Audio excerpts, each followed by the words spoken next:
Hi, everybody. Today is Monday, March 24th, 2025, and our friend Professor Marandi is back with us. Welcome back, Professor. Thank you very much for inviting me again, Nima. Let's And get Happy New Year. started. Yeah, Happy New Year. The Iranian New Year. No rules. yeah, yeah, no rules. Yeah. Let's get started with the latest interview of Witkoff with Tucker Carlson, in which he was talking about the letter that the Trump administration sent to Iran. Here is what he said, Professor. With that all said, he wrote that letter. And why did he write that letter? For people who aren't aware of that, can you just roughly describe what it said? It roughly said, I'm a president of peace. That's what I want. There's no reason for us to do this militarily. We should talk. We should clear up the misconceptions. We should create a verification program so that nobody worries about weaponization of your nuclear material. And I'd like to get us to that place because the alternative is not a very good alternative. That's a rough encapsulation of what was said, roughly. And the president has said that. He's said that, so I'm not telling you anything's top secret or anything of that sort. The Iranians have reached back out. And I'm not at liberty to talk about the specifics, but clearly through back channels, through multiple countries and multiple conduits, they've reached back out. I think that it has a real possibility of being solved diplomatically, not because I've talked to anybody in Iran, but just because I think logically it makes sense that it ought to be solved diplomatically. It should be. I think the president has acknowledged that that he's open to an opportunity to clean it all up with Iran, where they come back to the world and be a great nation once again. Yeah, you get the way that he's talking about the letter and the response coming from Iran. What's your take on the way that he's picturing the situation between the United States and Iran? Well, to make Iran a great nation again, come back to the world as if the world is the United States, as if the United States can determine if Iran is a great nation or not, just shows the mentality of U.S. elite, or an implicit threat to attack Iran. You can see in his words. This is the mentality of the United States. And of course, Witkoff is a Zionist Jew. And if you watch the rest of the interview, I didn't watch the whole interview, but I watched parts of it. And for example, when he speaks about Hamas, he calls all of Iran's allies across the region terrorists. But he says that Jolani, who just carried out sectarian slaughter in Syria, he called him a different, he's a changed man. That, I think, says a lot about the situation inside the United States. Or Witkoff blames Hamas, but Hamas simply wants the implementation of the agreement that Witkoff was behind. He was the person who brought about the ceasefire the day before Trump was inaugurated. So the second phase of the ceasefire has not been implemented. The was not being implemented. And is not the whole thing has fallen apart now. But until the Israelis carried out this new wave of slaughter, the Israeli regime was not implementing the second round, the second phase. It was not implementing the first phase. It was not allowing mobile homes to get into, or tents to get into Gaza, or heavy equipment so that they could remove the rubble. They weren't allowing uh, all sorts of supplies to get into Gaza, despite the fact that it was a part of the ceasefire agreement. But what does Witkoff do? Witkoff goes and blames Hamas for not accepting his change to the agreement. So the United States, which is a part of this genocide, which is carrying out this genocide, is not an honest broker, and it cannot pretend to be an honest broker. Just like in uh, the situation with Ukraine, the United States pretends that it is uh, the middleman between Ukraine and Russia, whereas the United States was behind Ukraine, regardless of what Trump's policies are today. So the problem between Iran and the United States, I think more than anything else, Nima, has to do with mentality. This US mentality of exceptionalism, of superiority, of looking down at others. And the second is that the United States is not reliable. Trump is not reliable. Let's just go to the Hamas and Israeli agreement. Witkoff was behind it. How can Witkoff, who himself is behind the agreement, basically change the agreement? And Trump, of course, reject the agreement altogether when he says all the Palestinians must go. How can he do that and then expect Iran to trust the United States at the negotiating table? Because in order for negotiations to happen, there has to be trust. There has to be a degree of trust. If you have zero trust in me to sell a house, to sell a car, to buy a house, to buy a car, something like that, a business, you can't sign an agreement with me because you know that I'm looking for a way to cheat you. I will try to undermine you. You have to have a minimal amount of trust in me in order to trust, and you have to verify it, and you have to make sure that everything is done carefully so that I don't cheat, but you have to have a minimal amount of trust. The problem is that the United States is completely untrustworthy. Uh, Even the Canadians cannot trust it under Trump. Even Greenland cannot trust it. Trump. Panama, I'm sure, has a few things to say about Trump as well.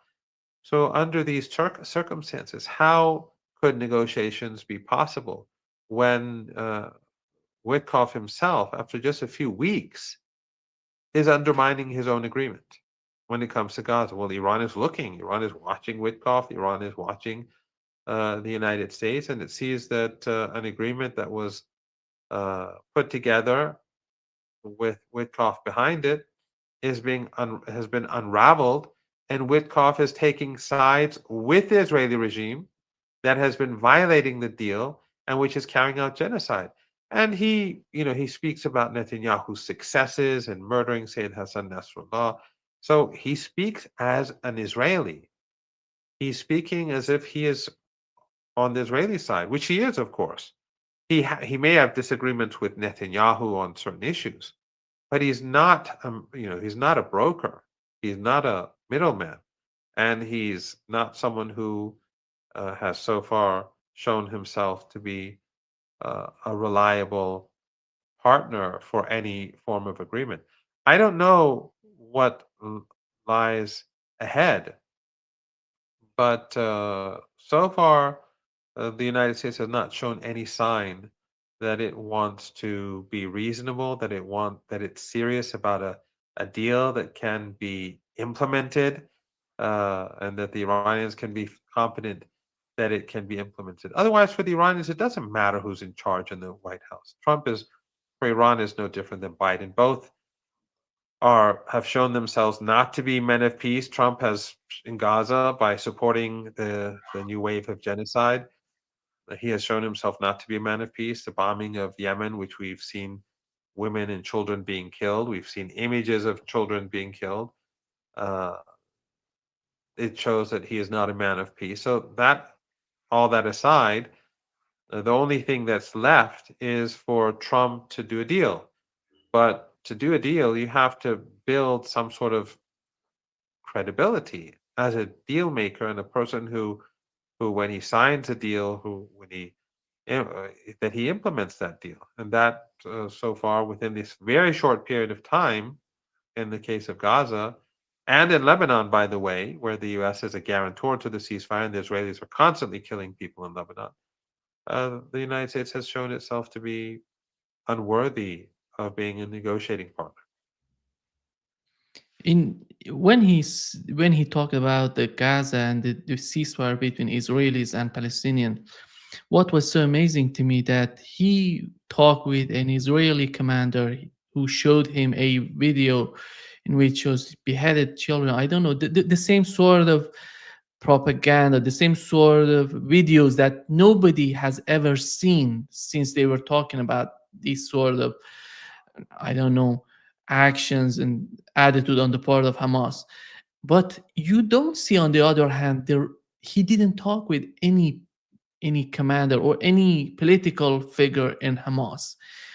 And this is so amazing to me, why he didn't try to talk with them, with Hamas. And he said that he's talking with them by through Qataris and some people in Qatar. And why is not, why he wasn't able to talk directly with Hamas? Well, you also raised a very good point. He lied about the beheadings. He has not seen any film about beheadings. This is the film that I'm sure you recall. Early on, the Israelis said they put together and they showed to a few chosen group, a number of chosen groups of people, their allies basically, and they'd come out and they'd all say how horrible it is. The fact is that there is no footage of beheadings, as you rightly pointed out. There is no footage of rapes.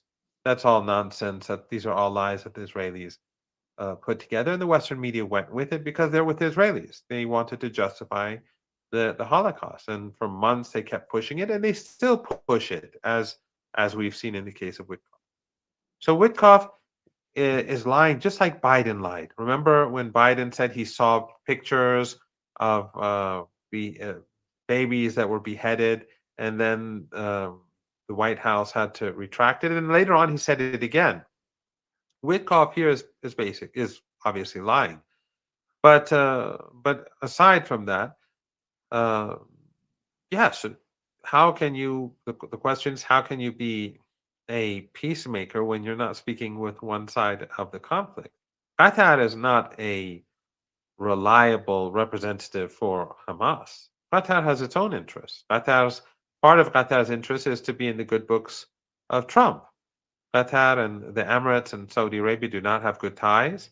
Right now, Trump is tilting towards Saudi Arabia in this in the Persian Gulf region, whatever that means. And the Emirates, we saw that they said they're going to invest $1.5 trillion in the United States over the next 10 years. $1.5 trillion that they don't have. But in any case, Qatar has its own interests to pursue. It's not the interests of Hamas necessarily, and often we see that it's definitely not in the same as the Hamas interests. So by refusing to negotiate with Hamas, he just shows that he is not a reliable middleman. He is not a broker. He is with one side. And throughout the talk with Tucker Carlson, uh, he was obviously siding with the Israelis. He never said anything about the genocide, the ongoing genocide. Of course, I haven't watched the whole thing, but from what I saw, I think it's fair to say. If I'm wrong, correct me, please. But that's how the United States works, and I don't think this is going to succeed. The United States still fails to recognize that the world has changed, and Trump wants to make America great again, which is an acknowledgement that the United States is not great, or at least it's not great as it used to be. And but within a few weeks, how have things become so great again that his behavior is like that of an emperor who dictates terms? We can do this. Basically what Witkoff was saying is that we can do this the easy way or we can do it the hard way. That's not how you negotiate. And I think the United States will find out the hard way that this is not going to work. The only thing is that the United States is going to cause probably harm to everyone. Not that it's going to necessarily be a military conflict. I still find that unlikely because the United States would be very foolish to go down that road. It would destroy their own economy. It would destroy the world economy. But antagonizing Iran will force Iran to push back. And the United States isn't in an ideal situation to constantly uh, intensify conflict across the globe. It already has more than enough on its plate. And if Trump wants to rebuild America, that's not how he's supposed to do it. And this is all happening while China continues to be at peace with the rest of the world, and it continues to deal with its problems and at home, and its economy continues to grow. Here is the second part of what Witkoff said, Professor. Sanctioned and and being able to grow their economy. Their economy, I mean, these are very smart people. Their economy was once a wonderful economy. They're being strangled and suffocated today. There's no need for that to happen. They can join the League of Nations, and we can have a better relationship and grow that relationship. And that's what he's presenting. That's the alternative he's presenting. I think he wants to deal with Iran with respect. He wants to build trust with them, if it's possible. And that's his directive to his administration. And hopefully that will be met positively by the Iranians. I'm certainly hopeful for it. I think anything can be solved with dialogue, by clearing up misconception and miscommunication and disconnects between people. I believe that, by the way. And yet, and the president is a president who doesn't want to go to war. And he'll use military action to stop a war. That's when he actually wants to use military action. In this particular case, hopefully it won't be necessary. Hopefully we can do it at the negotiating table. Yeah. So he would use the military to stop the war. So the United States invaded Iraq, basically. It doesn't make sense what he says. Or he spoke about the Iranian economy. In fact, the Iranian economy, when the United States ruled over Iran for decades, and the British before them, was terrible. The Iranian even though Iran was exporting huge amounts of oil, the Shah of Iran was basically spending huge amounts of money purchasing American weapons. Of course, the United States wanted that, but the country did not have its decisions were not made in Tehran. Its economy was definitely not doing well. More than half of the girls in Iran were not even going to school under the Shah. And I don't even want to go into the Shah's mentality towards women, because he basically said women should just look pretty and shut up, basically. There's an interview about him speaking on women online that people could look at. So this very so-called progressive Shah was someone who did really nothing but harm to Iran. But that's what the United States wants. The United States wants the sort of country that can be milked, like Saudi Arabia. Saudi Arabia has a huge amount of oil wealth, but if it goes to war with the most impoverished, when it invades and tries to destroy and carries out a genocidal war against the poorest country in the world, meaning Yemen, it fails. Why? Because the United States has done nothing for Saudi Arabia. It is a vulnerable and weak and broken country that can spend its dollars, but it cannot even create a defense capability that can lead it to some slight. They lost the war against Yemen. They not only did they fail in winning the war, but ultimately the Saudis had to accept the ceasefire when Yemen began to destroy key Saudi oil installations. So that is the end result of U.S. domination in any country. And but in any case, if the United States were to treat Iran with respect, and the words of um, Trump, as explained by Witkoff, do not indicate that, and the words of Witkoff do not indicate that. And again, going back to what Witkoff said uh, about Giuliani being a changed man, about everyone else being a terrorist, about Hamas's position being unacceptable, basically meaning it's unacceptable for Hamas to insist on what Witkoff himself accepted before. That is not a good indication, to say the least. And that is why Iran does not negotiate with the United States.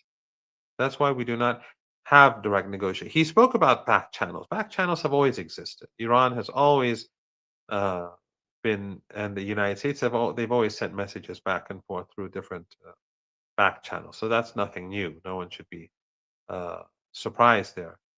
But the reason why Iran is not negotiating with the United States is because the United States is speaking using the language of threats. The United States does not recognize Iran's sovereign rights. And right after this interview, by the way, I think I didn't see the I didn't look in detail because it's the Iranian New Year, so I've been very busy with other things. But apparently, the U.S. National Security Advisor, if I'm not mistaken, he said that the position of the United States is that Iran has to give up its nuclear program.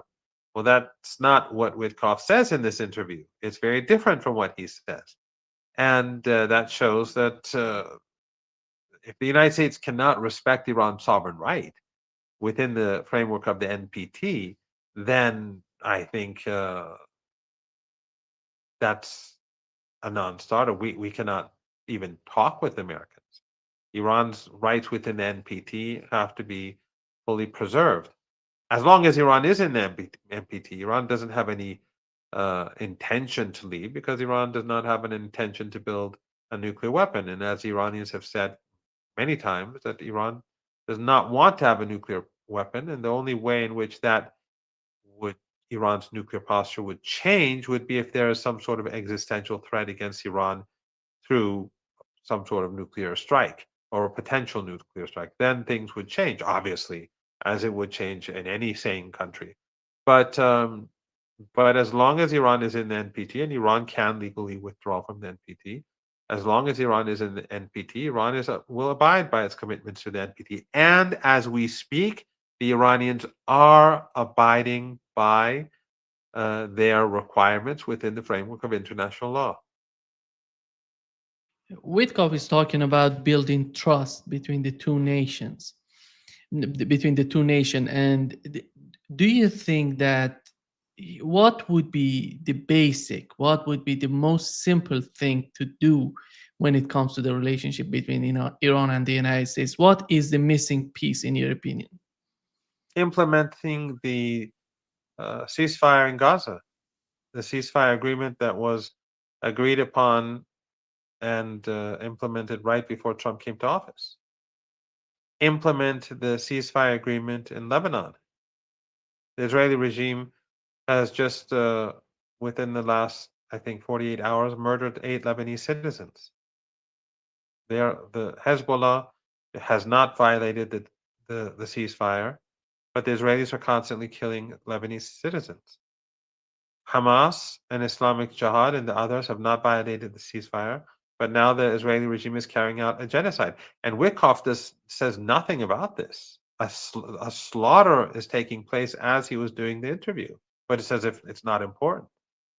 If Witkoff wants to be taken seriously, then we have to see how what he has already negotiated is implemented. I think that's first and foremost. For the Iranians, it's every night in the Iranian news, unlike on the BBC and CNN and Fox News and the New York Times and the Washington Post and Breitbart, the top news story, international news story, is Gaza, is the atrocities being carried out by the Israeli regime. So for Iran, it's of course Turkey is also now in the news too, but consistently the top news story has always been Gaza. So Witkoff, he is responsible for this genocide right now. He is the person who pushed forward the ceasefire. The ceasefire has been implemented by the terrorists, as he calls them, but it's not being implemented by his allies. Because, as I said, he's a Zionist. He's a Jewish Zionist, and that says more than enough. Do you think that the situation in Turkey would bring some sort of complication in the situation in Gaza? What is happening, in your opinion? What is happening on the ground in Turkey in terms of what the new sort of protests in Turkey?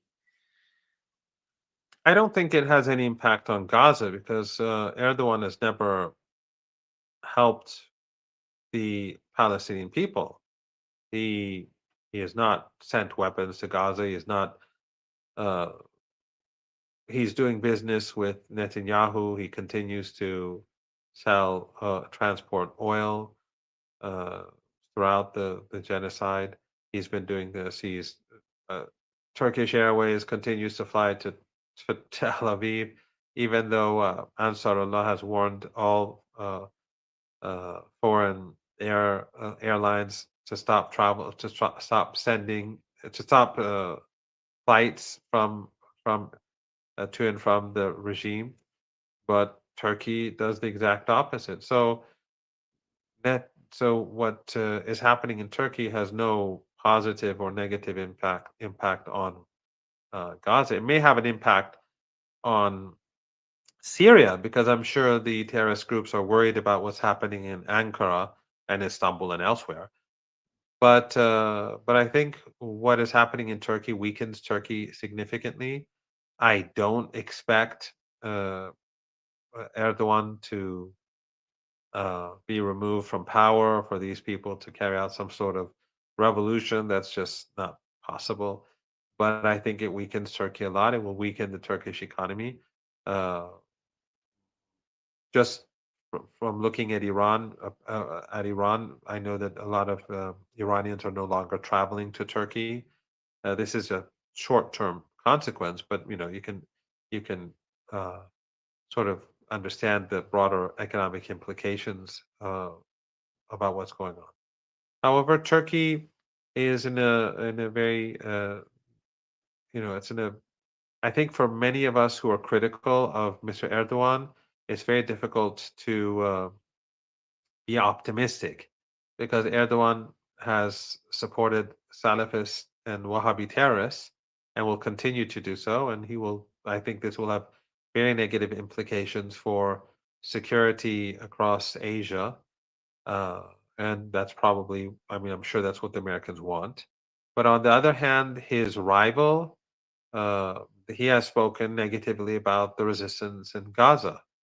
So those who are cheering on uh, President Erdogan's adversary, his chief adversary, uh, should be careful for what they wish for. It's really a choice. I mean, the people of Turkey are fantastic people. I've traveled there often. I've been to different conferences.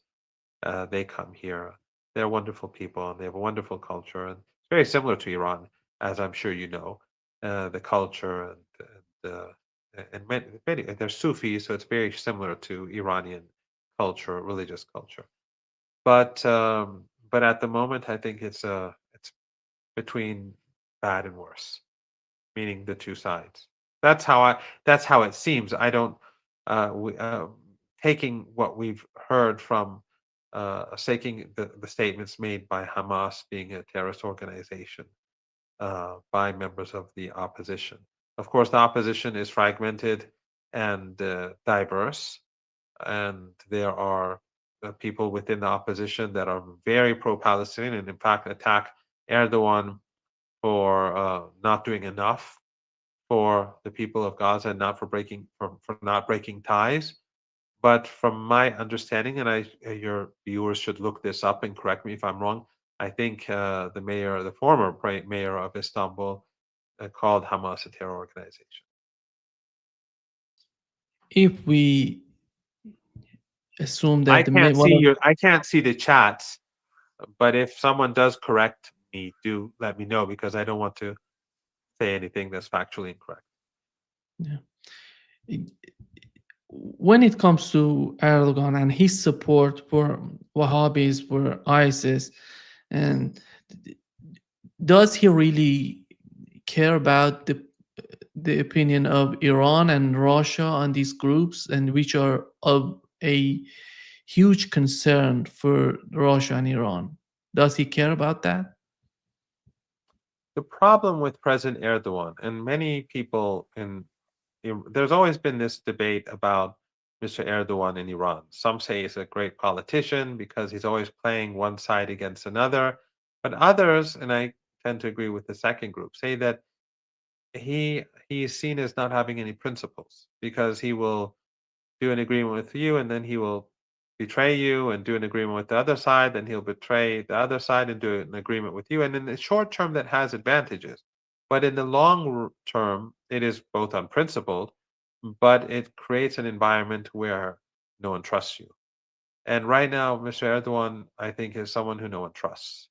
So if someone has an agreement with him, I don't think anyone will be counting on that agreement being implemented or preserved in the long run necessarily. Because if he speaks to someone else, then things will change. And I mean, there are many examples, but the fact, if you recall, when he sent the Ukrainian POWs back to Ukraine, these Azov neo-Nazi prisoners that the Russians gave to Turkey, without Russian permission, he sent them to Ukraine. That's just, you know, a small example. It's not very important, but it's basically how he works. So I don't think that well, at times he has shown uh, a great deal of friendship with Iran and with Russia, and at times he's tilted away from both of them or one of them. So it's difficult to say. I'm sure Russia and Iran are very important for him because being opposed to Iran and Russia would be very costly. But I don't think that he has. I don't think he has a fixed position on uh, any potential partner. He shifts and changes, and that makes him an unreliable partner. For the case of Yemen and what's I mean, going just one on. example, in Syria, ISIS and Al Qaeda, uh, the Iranians and the Russians agreed uh, with Erdogan to allow these terrorists to stay in Idlib. Why? Because Erdogan was worried about the implications of them being pushed into Turkey and Turkish stability.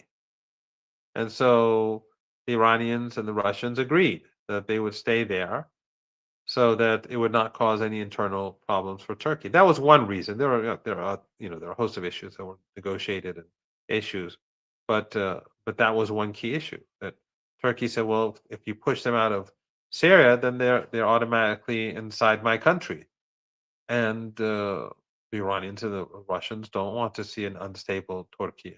They don't want to see uh, terror acts where people inside Turkey are are killed. So they agreed. But what did Erdogan do? He used that as a uh, foothold. He retrained and regrouped these people and brought in thousands more foreign fighters from China, from Uzbekistan, from Tajikistan, from across Central Asia, from Russia, and he deployed them to take over Syria. Of course, I don't think he didn't expect Syria to fall, but in any case, he wanted to expand uh, the rule of ISIS and Al Qaeda in northern Syria so that he could negotiate with a stronger hand with the Syrian government. But the Syrian government collapsed and everything changed. It seems that the war in Yemen and the way that Trump was fighting Yemenis in the Red Sea is because of putting pressure on Iran again. Do you see it in that sort of attitude, or you see it differently? You see it in a different way? Is that related to what's going on between Iran and the United States? Well, you actually raised an interesting point. Witkoff, again, I didn't watch all of what he said, and so I apologize because I didn't know it was going to come up so much in our discussion. Witkoff actually, again, from the bits and pieces that I've read, seemed to be saying that the resistance has been destroyed or weakened severely, and so ultimately Iran shouldn't be that powerful anymore. But on the other hand, we see that the focus is on weakening Iran. So it's somewhat if the resistance, if the axis of resistance has been demolished and has been weakened so much, then why on so much insistence on having a confrontational approach with Iran and all the threats and so on? But I agree. I think that the war in Yemen or the genocidal attacks on Yemen have probably three purposes. One is to make the United States look strong And that's how America works. And presidents in the United States get popular when they bomb countries. That is one of the, sickening things about American society today. Of course, it's the mass media, the corporate media, or the legacy media, that mainstream media that pushes this narrative. But in any case, leaders in the United States become popular when they attack countries, when they bomb countries. Even Trump, during the height of Russia, yeah, the anti-Russia sentiments in the United States being promoted by the Democrats and his opposition, and RussiaGate. When he bombed Syria, suddenly the mainstream media supported him. Till until then, he was illegitimate and a foreign agent, and then they were rooting for him all overnight because he was, firing missiles at Damascus and other cities. That's sadly how it is. So, in the case of Yemen, I think part of it is to look strong, especially since Trump is going to have to give huge concessions to Russia uh, to achieve any sort of peace agreement. So I think that is a distraction. Second is to help the Israeli regime because the siege on in the Red Sea is costly. The Ansarullah is blocking the Red Sea to ships destined to Israeli regime ports, and because they've blocked food inside Gaza, and this was before the genocide began again. So uh, so they're trying to help the Americans. What the Americans are doing is that they're bombing Yemen so that Israel could more easily carry out genocide. That's basically it. And the third reason is it's sort of like sending a message to Iran that we're bombing Yemen, and look, you're next, or you're potentially next. But the point is that, or the issue is that the United States has failed so far in Yemen, and it's not as if Biden didn't try. Biden regularly bombed the country. He regularly carried out airstrikes and slaughtered people across the country. And it's very costly for the United States because they have to bring ships. Each of those aircraft carriers and other ships, it's very costly for them to be there. When the planes, when they fly to bomb the people of Yemen, it's very costly, these airstrikes, especially since the aircraft carrier has to move far away from Yemen to protect itself. And every time Yemen strikes back with drones and missiles that are very inexpensive, high tech but inexpensive, the Americans have to use very expensive missiles to defend themselves. So this is going to be very costly, and ultimately the Americans are going to fail. So instead of sending a message that frightens Iran, what it's doing is it's sending a message that the Americans thought they can do something, but they're miscalculating, and they have miscalculated. Does Yemen have indigenous capabilities of producing their arms? Yes, Yemen is a very sophisticated society. It is maybe the oldest civilization on this planet, and they are very smart people. They have universities. They have very innovative people, and they had a military industry before all this began. And I'm sure that the Iranians are assisting them, which they should, and the Iranians do not hide it. But it's not as if it's all the Iranians. It's just Iranian assistance. These people have huge capabilities. This is a government.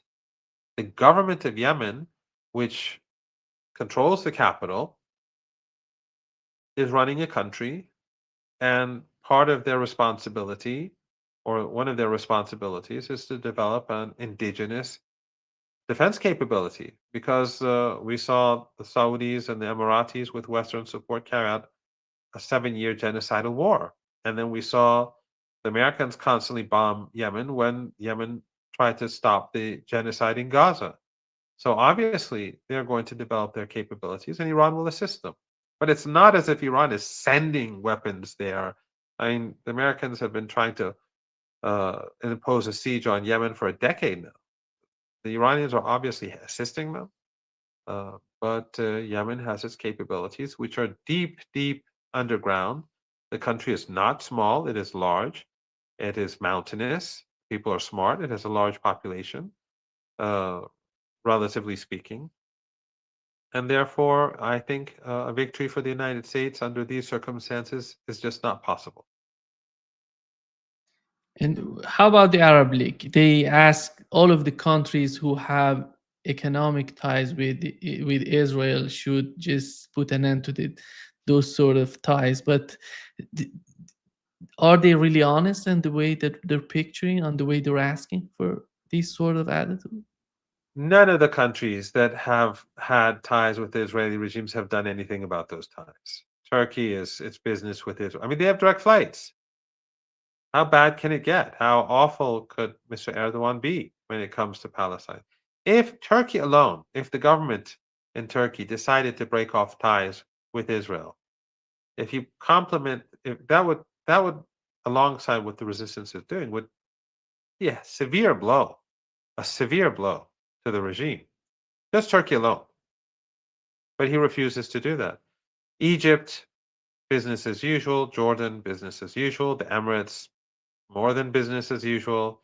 And Saudi Arabia allows Jordan to be, it allows its territory to be used by Jordan to do trade with the Israeli regime. So no, none of the, and of course now we see a government, a regime has come into power in Syria, which has allowed the Israelis to occupy huge amounts of its territory, and the regime is not at all interested in supporting the Palestinian cause. So there's nothing serious going on in the Arab world when it comes to, among the rulers when it comes to defending the Palestinian people.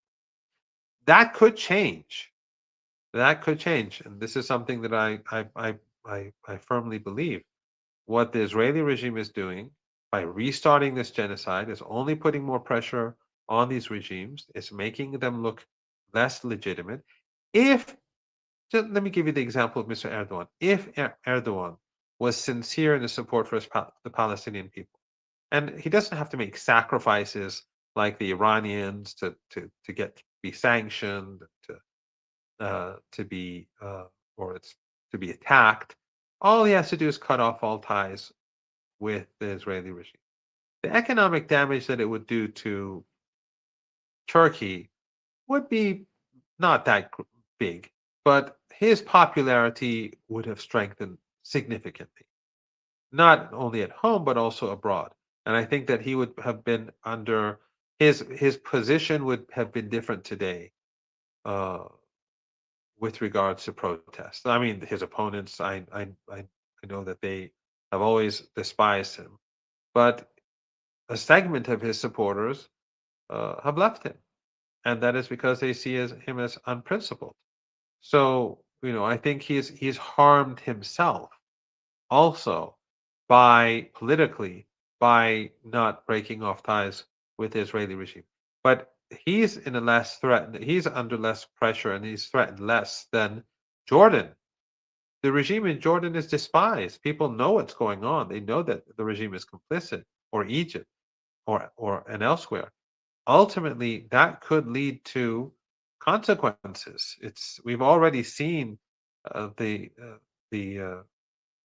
Mubarak fall in Egypt less than 2 decades ago. It's not something that's impossible to imagine happening again and elsewhere as well. What's happening, and many people do not know about the nature of the support coming from Iran and Yemen to Gaza, that people in Iran and in Yemen mostly are Shia Muslim, and the people in Gaza are mostly Sunni Muslim. And how is that when we look at the Saudi Arabia, UAE, Bahrain is mostly Shia, by the way, and these countries who are mostly Sunni, and do you think that they're feeling much pressure from the public opinion? Are they gonna? You mentioned that no, the sort of renewed attacks on Gaza. Are they gonna face huge I don't know, sort of protest in their country in terms of what's going on in Gaza? Are they going to face that? Are they going to experience that if that goes on and on in Gaza? Well, we have to also remember that the Republic of Azerbaijan is a Shia country, but the dictatorship there is selling inexpensive oil to Israel. They are allies, and they just signed an agreement to develop potential oil fields or to to to find new gas fields and to find new try to discover new gas reserves in the Mediterranean together. So. And there's a lot of discontent in the Republic of Azerbaijan because of this. And I think the same is true elsewhere. I mean, what the Americans have done over the past 40 some years is that they've used oil and gas rich regimes in the Persian Gulf region in particular to create sectarian and racial hostility. We saw that a lot during the war when Saddam invaded Iran. Anti, they the media was spreading chauvinism against non-Arabs and Iranians in particular. Then increasingly we saw Wahhabism and Salafism being promoted by many. There are hundreds of television channels, and we saw that in particular in 2011 and 12 being spread by you know basically all of these countries in the Persian Gulf uh, against Shias, and it was extraordinary disinformation and hatred and hostility. Something that uh, you'd have to go back to the 1950s in the United States and read Ku Klux Klan material to see the parallels. That's what they were spreading through their media and trying to create hatred among Sunnis towards Shias, and at the same time trying to make Salafism and Wahhabism um, takfiri, especially the violent takfiri variant, mainstream, which wasn't the case. I mean, I have Pakistani friends who are older now, who like 40 years ago, they would say that 40, 50 years ago, many people in Pakistan didn't even know if they were Sunni or Shia. There was, everyone would participate in the Ashura uh, programs for the martyrdom of the grandson of the Prophet. No one thought of well, many people didn't even know if they were from one sect or another. But the Americans and their allies used this basically to prevent uh, the revolution from having influence, and it was, of course, an uh, anti-colonial, imperialist revolution, and it was also anti-apartheid. So this divide that uh, was created by the West and its regional allies. And so sometimes when I meet people like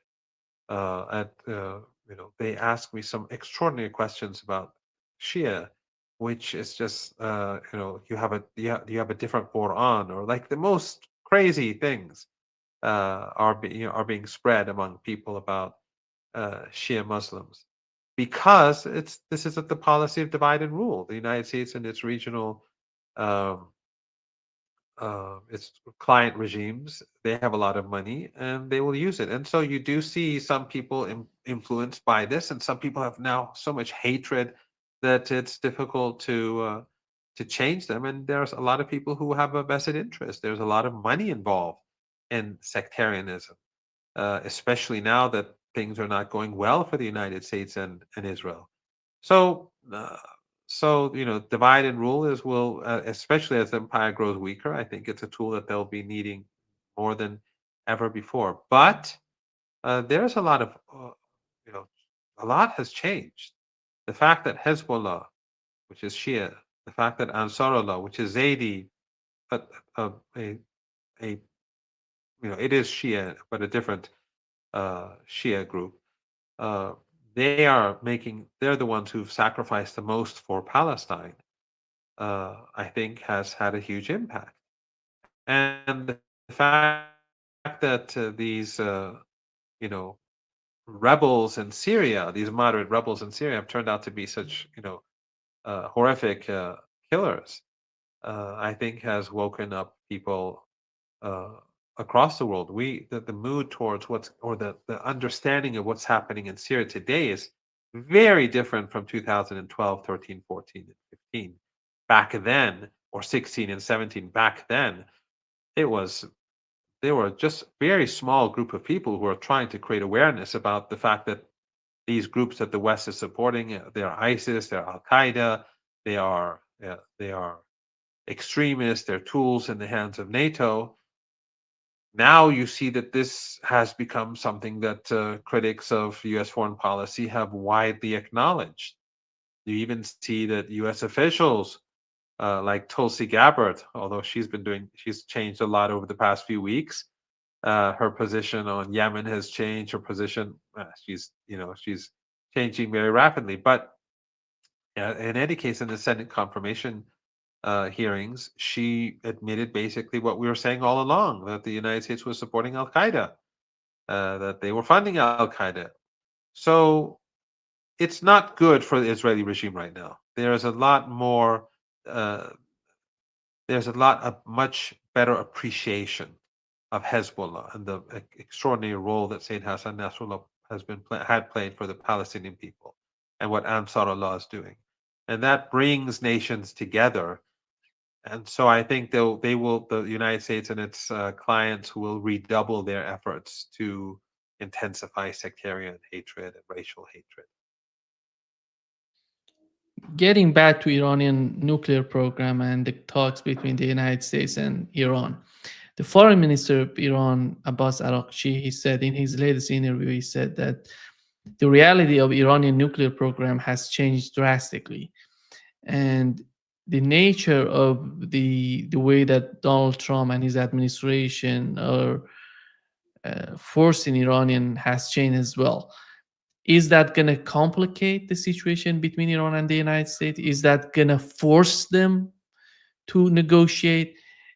How these changes that have happened since the first term of Trump administration, Trump 1.0, and do you think these changes, after all, would help the process of negotiations or would make somehow new barriers for negotiations?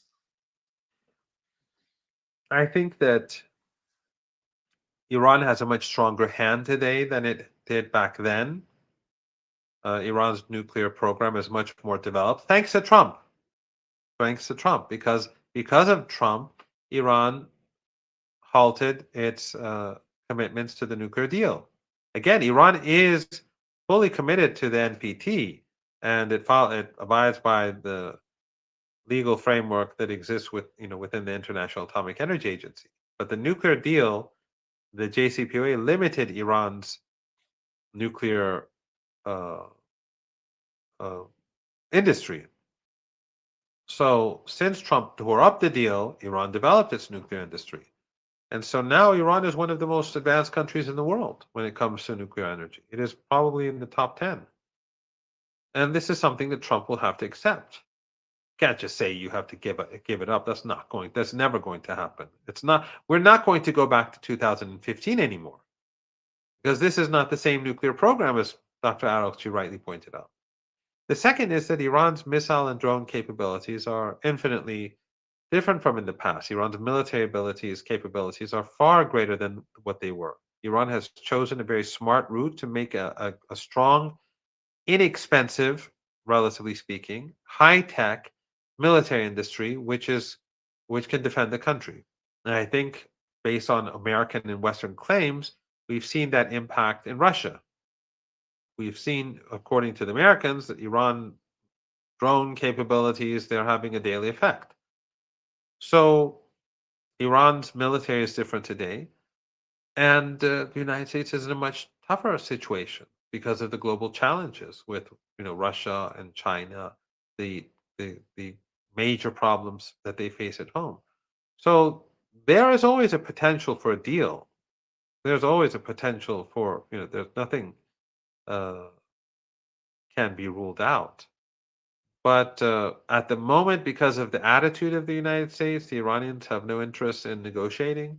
If the United States changes its attitude and shows that it can be trusted at some point down the road, the Americans are going to have to take all of these into consideration. Trump was the person who weakened his own hand, partially at least, when it comes to the nuclear program itself.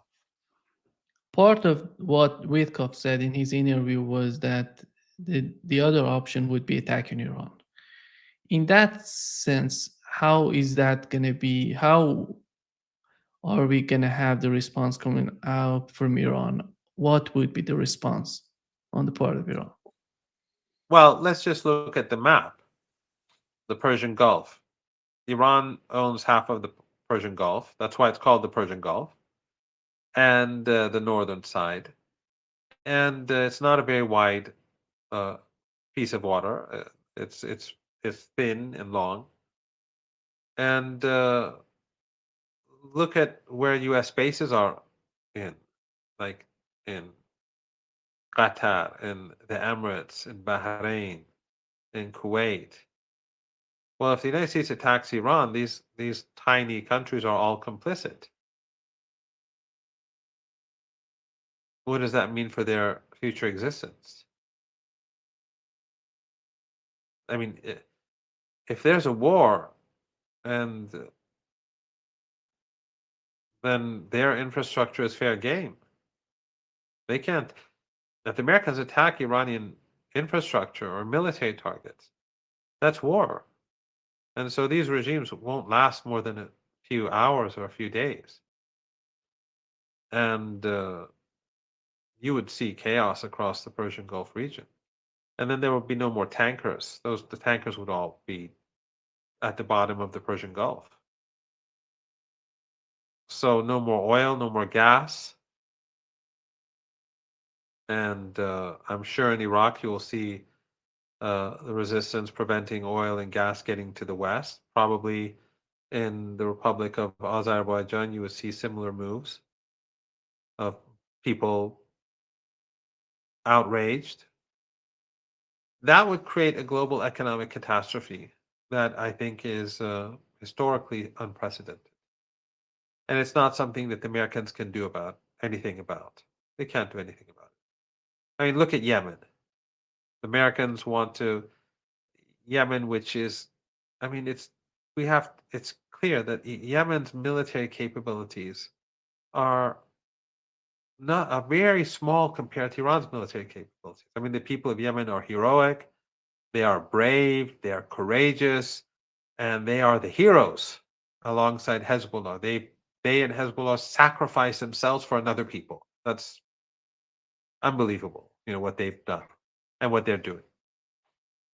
But Iran's military capabilities are second to none in the region, and the region is very, very sensitive because of oil and gas, and because of the petrochemical plants, and because of the refineries, and because of all the ships, and because of all the trade, and also because of all the desalination plants and all that. It's a very vulnerable situation. These are all glass palaces. These are all glass mansions. War in this region would destroy the U.S. economy. And then imagine people on the move because the world economy will collapse. Imagine people on the move everywhere. And where will they probably go, even though the United States and Europe will collapse? They'll be going to the United States and Europe. The amount of people going now would be just a trickle compared to what we'll see if the global economy collapses. So I don't think that the United States wants this. I don't think that the military wants this. Of course, Netanyahu would love this. Fanatical Zionist, ethno-supremacist madmen want this, but I don't think at the moment the U.S. military would allow such a thing to happen. Nothing is for certain, but Trump is definitely not a very, how should I put it, stable person. He may wake up in the morning and then suddenly say something different from what he was saying the night before. But I think that the stakes are simply too high for now. But again, I can't rule anything out. And if the United States strikes, then I think if it's serious, then I think the we will see people flee the Persian Gulf region before it happens. The rats will jump ship because they know that will be the end of these tiny regimes. So people will leave immediately. And I think the family members of the dictatorships, which have all their money or a lot of money in the West, they will be among the first to go. Is there any room left for Russia and China participating in this ongoing process of, I don't know, somehow trying to negotiate between Iran and the United States, and most importantly, for the situation in Gaza, for the situation for Palestinians? Well, when countries in the region refuse to sanction the Israeli regime, when they refuse to break off ties with the regime, when Erdogan is refusing to end trade and business with the regime, where he refuses to stop flights to Ben Gurion Airport, how can we expect China and Russia to make big steps in the right direction? If these regimes did take steps, then that would create an environment where other countries would do the same.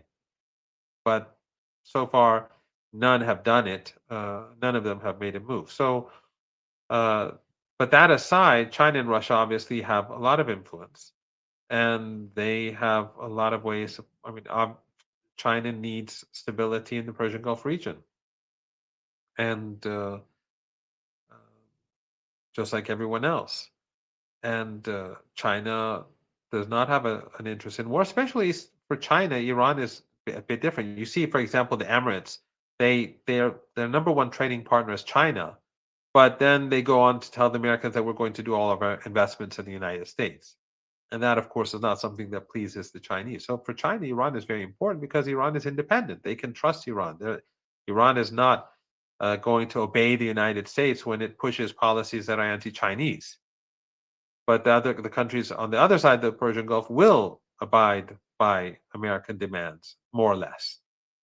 So China wants a stable Persian Gulf region. China also wants